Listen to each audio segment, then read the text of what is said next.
Hello everyone, this is Akash again. I hope everyone is fine. Happy weekend. आज Sunday का दिन है तो आई थिंक सब कोई चिल कर रहे होंगे, सब कोई अच्छे मूड में होंगे। सो ऑन दैट नोट शुरू करते हैं। चलिए, तो आज हम पहले डिस्क्रिप्शन में दे देता हूँ कि मैं कोई सेबी रजिस्टर्ड इन्वेस्टमेंट एडवाइज़र या ऐसा कोई सर्टिफिकेशन नहीं है मेरे पास। So take everything as a pinch of salt and आप इसको यूज़ करो। जो भी मैं सिखाता हूँ यूज़ करो बिज़नेस को समझने में, एंड टू एंड चीज़ें समझने में, एंड देन अपना खुद से डिसीजन लो। तो मेरा ये मोटिव रहता है। एंड हाँ, आप ऐसा इसको कोई बाय सेल रिकमेंडेशन की तरफ प्लीज़ मत लो, क्योंकि पैसे आपके हैं। आप रिस्पॉन्सिबली उसकी तरफ एक्ट करो। पैसे से आप कमाओगे तो आपके ही प्रॉफिट होंगे, लॉस होगी तो आपकी होगी। तो मैं कहीं पे भी पिक्चर में नहीं आता हूँ।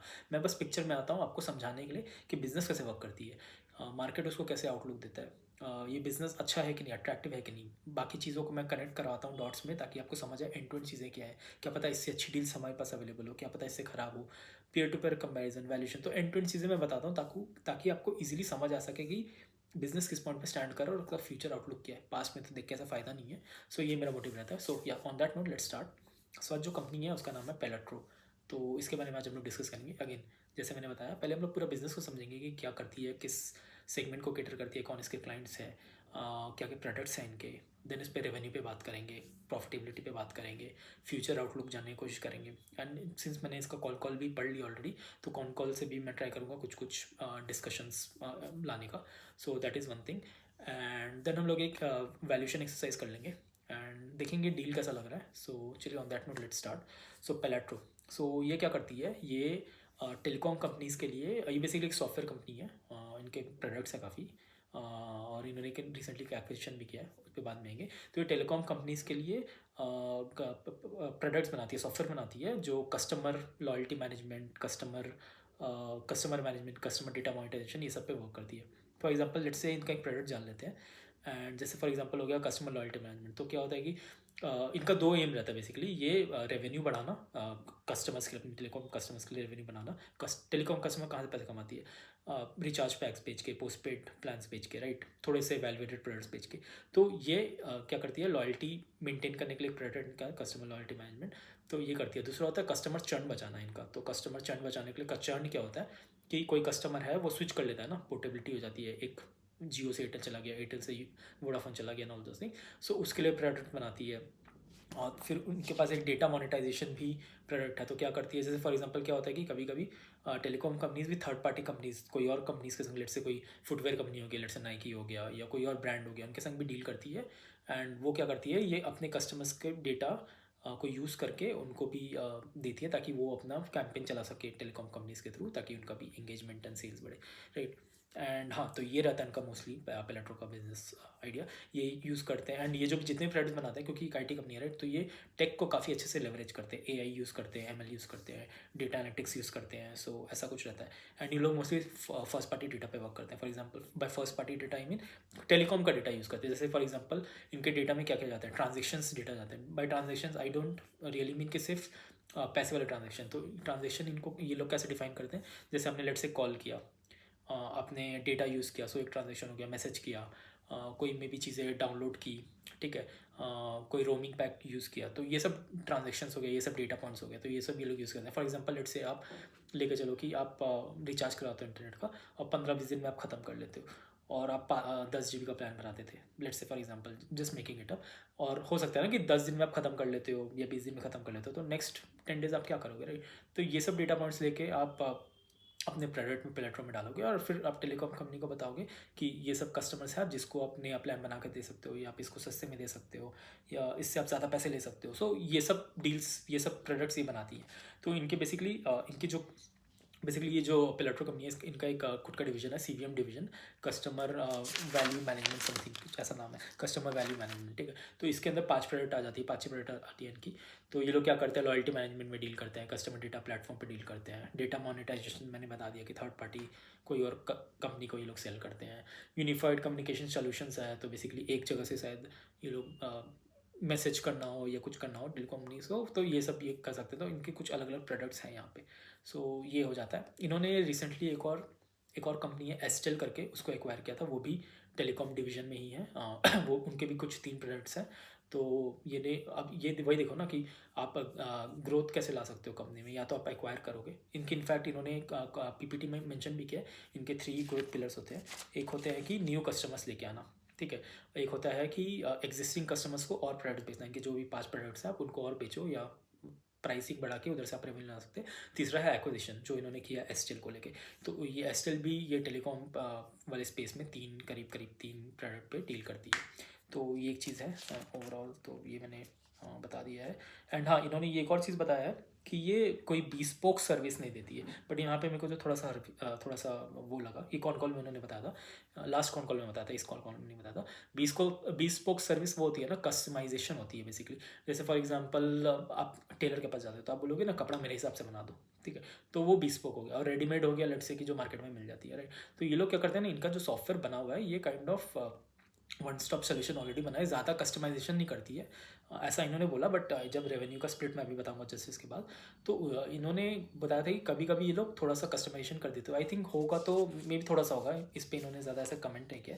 इनका क्लाइंट्स देख लेते हैं। क्लाइंट का वोडाफोन करके है, एक सिंगापुर में एग्जीटा ग्रुप करके कोई है, ऑरेडो करके कोई एक है। तो बेसिकली ये सिर्फ इंडिया में नहीं, बाहर में भी अलग अलग कॉन्टिनेंट्स में कुछ करते हैं। I think on today's date इनके पास कुछ अराउंड 45 क्लाइंट्स है। आई थिंक 41 ऐसा कुछ CVM के थ्रू होगा, और एस्टेल के थ्रू आई थिंक 2-3 होगा, समथिंग लाइक दैट। एस्टेल इन्होंने रिसेंटली ही एक्वायर किया है, इसी साल किया। एंड रेवेन्यू क्या होता है ना, रेवेन्यू इनके 3 टाइप के होते हैं। एक होती है वन टाइम रेवेन्यू हो गई। वन टाइम रेवेन्यू में आ जाएगी आपकी लाइसेंसिंग आ जाएगी, जो आप प्रोडक्ट या सॉफ्टवेयर बेचते हो तो उसकी एनुअल मेंटेनेंस फी आ जाएगी। सो ये सब वन टाइम आ जाएगी, राइट। रिकरिंग एक रिपीट होती है दूसरी टाइप की रेवेन्यू। रिपीट में आपकी हो जाएगी मंथली रेवेन्यू हो गई, जो आप सॉफ्टवेयर यूज़ कर रहे हो चलाने का, वो सब कॉस्ट आ जाएगी। एक हो जाती है ये होगी रिकरिंग रेवेन्यू। रिपीट में 2 होती है, एक रिकरिंग जो मैंने बताया कि वन टाइम फीस मंथली हो गई, क्वार्टरली फीस हो गई, ये सब हो गई, रिपीट हो गई वगैरह।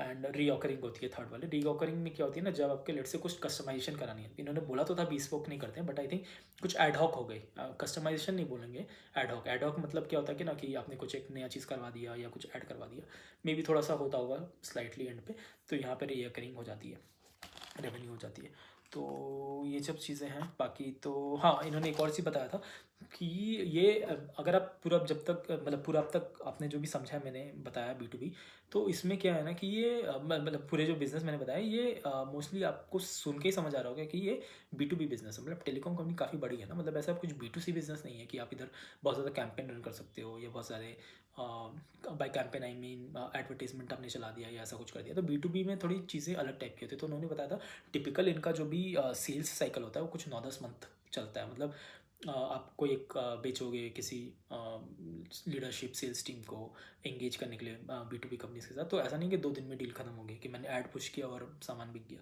वैसा नहीं होता। 9-10 महीने लग जाते हैं एक डील को क्रैक करने में। एंड इन्होंने एक और चीज़ बताया था कि ये पूरी इंप्लीमेंटेशन में भी 5-6 महीने लग जाता है। तो जो भी सॉफ्टवेयर इंप्लीमेंट कराते हैं उस कंपनी में, तो based on their data points लेंगे, उनका पाइपलाइन कैसा है, उनका टेक कैसा है, लेके 5-6 मंथ लग जाता है। कुछ चीज़ें 7-8 मंथ भी लग जाती है। तो ये एक चीज़ है कि नेचर ऑफ द बिजनेस ही ऐसा है, तो ये समझना पड़ेगा।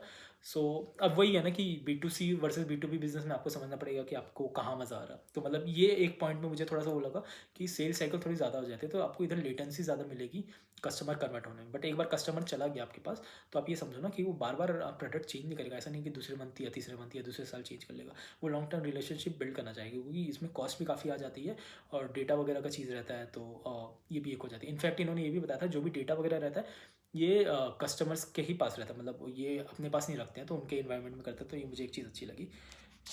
चलिए बाकी नंबर्स पे आ जाते हैं, नंबर्स पे डिस्कस कर लेते हैं। नंबर इन्होंने ये वैसे SME कंपनी है, हाफ ईयर में इनको रिजल्ट निकालना होता है, बट ये 1 स्टेप अहेड आके 6 मंथ पे निकालते हैं। और ये कॉल भी करते हैं, तो ये मुझे काफ़ी अच्छा लगा। सॉरी, वंस क्वार्टर हर क्वार्टरली निकालती है, तो ये मुझे अच्छा लगा। और ये कॉल भी कर रही है, तो ये मुझे काफ़ी अच्छा लगा। तो चलिए नंबर्स पे डिस्कस करते हैं। नंबर्स में इन्होंने इस पूरे फर्स्ट हाफ में कुछ 60 करोड़ का सेल किया है। एंड लास्ट ईयर उन्होंने किया था 38 करोड़ का सेल, तो करीब 58% का ग्रोथ है। EBITDA भी कुछ 59% से ग्रो किया है, तो वेरी स्लाइटली ऑपरेटिंग मार्जिन मिला है हमें, या इन्होंने लिया EBITDA के टर्म्स में। एबिटा था 22.7% आया है, लास्ट टाइम 22.6 था, तो यहाँ पे 0.1% का 10 बिप्स का आ रहा है। पैड ज़्यादा बढ़ गया, पैड 8.21 CR आया है, लास्ट टाइम आया था 5.03 CR, इधर 63% आई है, 59 से 63, तो 4-5% का यहाँ पे जंप आ रहा है। सो ये मुझे काफ़ी अच्छा लगा।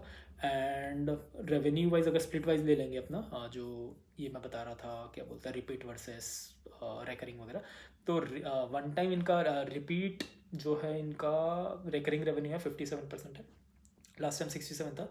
22% रेकरिंग है और लास्ट टाइम 20% था।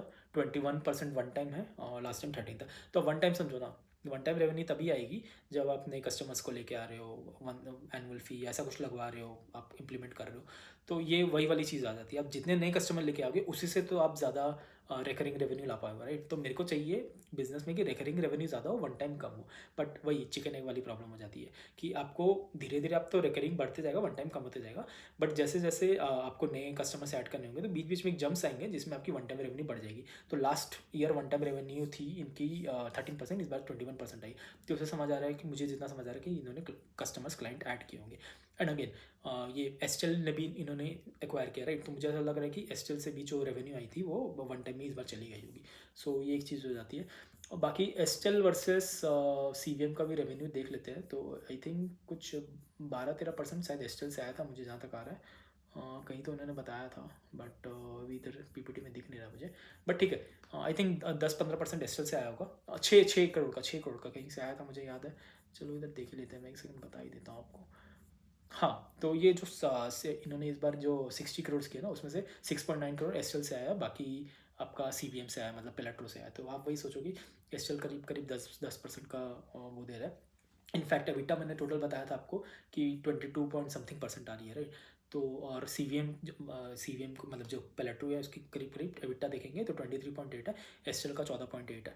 तो ये 10% इनफैक्ट एस्टेल अभी लेके आ रहा है। बट मुझे हाँ वही अभी एक चीज़ खराब लगा कि जो आपने एक्वायर किया जब भी कंपनी जिससे आप रेवेन्यू लेके आ रहे हो, उसमें मार्जिन कम है, मतलब 14% है, यहाँ 23% है, तो मार्जिन डायल्यूट हो रहा है। अब जैसे जैसे एस्टेल बढ़ते जाएगा तो हो सकता है ऑपरेटिंग लेवरेज मिले। ये बोल रहे थे कॉल में कि ये अभी डिप हुआ है, ये ड्रैग डाउन हो बिकॉज ऑफ एस्टेल, बट हाँ मूविंग फॉरवर्ड ये हो जाएगी। इनफैक्ट कॉल में इन्होंने मेंशन भी किया है कि ये जैसे जैसे रेवेन्यू बढ़ाते जाएंगे इनको ऑपरेटिंग लेवरेज मिलते रहेगा, लीनियर नहीं रहेगा बेसिकली प्रॉफिटेबिलिटी। ये ऐसा बोले थे, लीनियर नहीं रहेगा, दैट इज ऑपरेटिंग लेवरेज की रेवेन्यू 10 से बढ़ेगी तो प्रॉफिट ज़्यादा से बढ़ जाएगी। इन्होंने ऐसा सच गाइडेंस नहीं दिया है कंपनी के रेवेन्यू में, बट इन्होंने ऐसी ओपन स्टेटमेंट टाइप बोल दिया कि 3 साल में हम लोग 25 से 30% का कैगर रख के रखेंगे।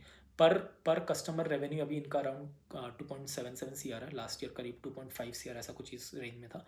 तो अगेन वही है ना, किसी ने क्वेश्चन भी पूछा था कि आप पर कस्टमर अगर सारे प्रोडक्ट बेच दोगे तो आप कितने रेवेन्यू ला सकते हो, तो वो उन्होंने कुछ ऐसा वेग आंसर दिया था, 7 to 8 to 9 करोड़ ला सकते हैं अगर सारा प्रोडक्ट बेच दिया जाए, मतलब एक ही कस्टमर को बार बार बेच दिया जाए।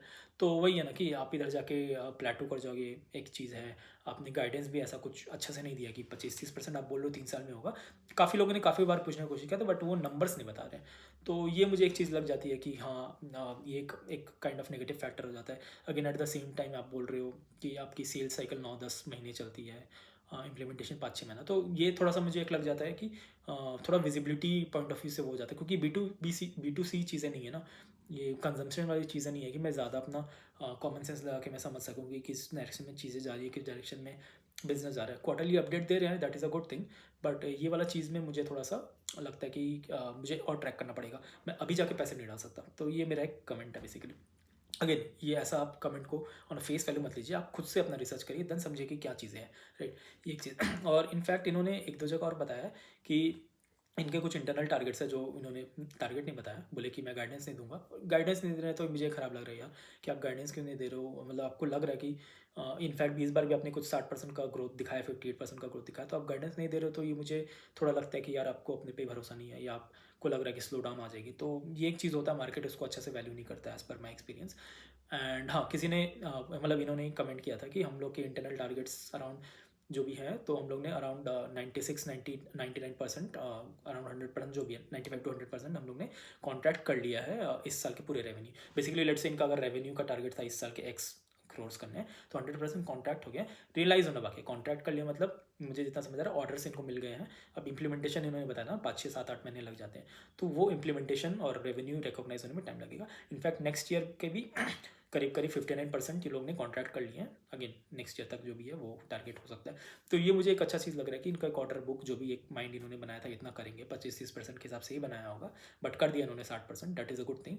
बट वही है, कुछ कुछ चीज़ें जो मिस हो जाती है तो उधर मुझे डर लगता है। तो 59% नेक्स्ट ईयर उन्होंने कर लिया, तो ये एक चीज़ हो जाती है, ये मुझे अच्छी लग रही है ओवरऑल इस चीज़ों में। बट हाँ, there are few bad things which I didn't like, which I already told you about. चलिए एक वैल्यूएशन कर लेते हैं।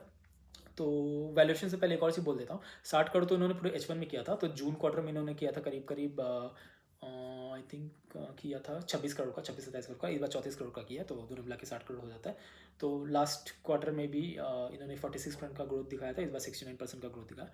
सो अच्छा तो लग रहा है काफ़ी। ग्रोथ में भी एस्टिल से आया है, एस्टिल में थोड़ी सी मार्जिन डिप है, so this is not really which I am liking, but ठीक है चलेगा अभी के लिए। वैल्यूएशन एक्सरसाइज कर लेते हैं। तो ये दोनों क्वार्टर में मिला के इनका प्रॉफिट हुआ था 3.56 एंड 4.65, दोनों को ऐड कर देंगे तो करीब करीब हो जाता है 8 करोड़। तो लेके चलते हैं 8 करोड़ भी नेक्स्ट क्वार्टर ये लोग कर लेंगे, तो 8 + 7 16 हो जाता है। 400 करोड़ की मार्केट कैप है, 390 है, चलो 400 ले लेते हैं। 400 बाय अपना 16 कर देंगे तो अपनी आ जाती है 25 की पी। तो आईटी कंपनी के लिए तो 25 की पी अच्छी है, क्योंकि आईटी कंपनी में क्या होती है ना, ऑपरेटिंग लेवरेज मिलती है, जो ये बता भी रहे हैं। तो आप वही देखोगे ना कि एबिटा आपका बढ़ गया था करीब करीब 64% के हिसाब से, एंड आपका सी एस बढ़ा था 59। तो ये तो ऑपरेटिंग लेवरेज ही होती है, मैंने बताया था काफ़ी पहले भी बताया था 1-2 वीडियो में, आप देख सकते हो चेकआउट करके। तो वही है, 25 का पी में आपको मिल जा रहा है करीब करीब 25-30 एज पर गाइडेंस, जो भी इनडायरेक्ट गाइडेंस। 25-30% का ग्रोथ कर रहे हैं लोग, 50-60% का ग्रोथ, तो ये अच्छा लग रहा है। But again eight the same time वही ना, विजिबिलिटी वाली चीज़ आ जाती है, आप ठीक से बता नहीं रहे हो, कस्टमर्स को आने में टाइम लगेगा। B2B बिजनेस है, B2C नहीं है। मैं ये मानता हूँ कि एक बार कस्टमर ले लेगा कोई प्रोडक्ट को तो काफ़ी टाइम तक रहेगा। तो ये सब चीज़ें हैं, तो मतलब डील उतना भी ख़राब नहीं, थोड़ा मीडियम टाइप डील लग रहा है मुझे। बट अगेन हाँ, we have to track it, एक और 2 क्वार्टर देखना पड़ेगा, तब शायद हम लोग कर सकते हैं। अगेन ये SME कंपनी है राइट, तो आप ऐसे बड़े लॉट्स में ही आपको लेने होंगे, आप ऐसे ले नहीं सकते। तो again this is not a buy sell recommendation, मैं बस बता रहा हूँ कि कैसे मेरा थॉट प्रोसेस चल रहा है एट द सेम टाइम। तो वही बात है, बाकी ट्रैक करना होगा। बट हाँ, इससे भी काफ़ी अच्छी डील्स भी मार्केट में अवेलेबल है। आप जाके देखोगे मेरे पुराने वीडियोस को, आप कॉम्प्लेक्स देख लो, सी फूड देख लो, ये सारे कंजम्पशन बेस्ड कंपनी है राइट। ये खाने वाली चीज़ें, लेने वाली चीज़ें, एक्सपीरियंस करने वाली चीज़ें, तो ये सब में ना समझने में बिजनेस काफ़ी ईजी हो जाता है। ये भी ऐसा नहीं है कि कुछ मेरे दिमाग के बहुत ऊपर से चला गया, बट वही है ना कि कुछ कुछ चीज़ें थोड़ी सी ब्लैक बॉक्स हो जाती है, थोड़ी सी चीज़ें हिडन रहती है, थोड़ा मैनेजमेंट ना कितना अच्छे से बताता नहीं है। तो वही है कि बाकी हमें ट्रैक करना पड़ेगा क्या है। अगेन हाँ, आप इसको at the same I tell you again कि इसको एज अ इन्वेस्टमेंट एडवाइस आपको नहीं लेना, इसको एज अ एक्सरसाइज लेना है कि कैसे मैं कंपनी को ट्रैक कर सकूँ। बाकी ऑन दैट नोट आज तक के लिए चलिए इधर ही इतना तक ही रखते हैं। बाकी हम लोग इस कंपनी को ट्रैक करते हैं, देन समझते हैं क्या चीज़ें हैं। So yeah I see you in the next video. Thank you very much.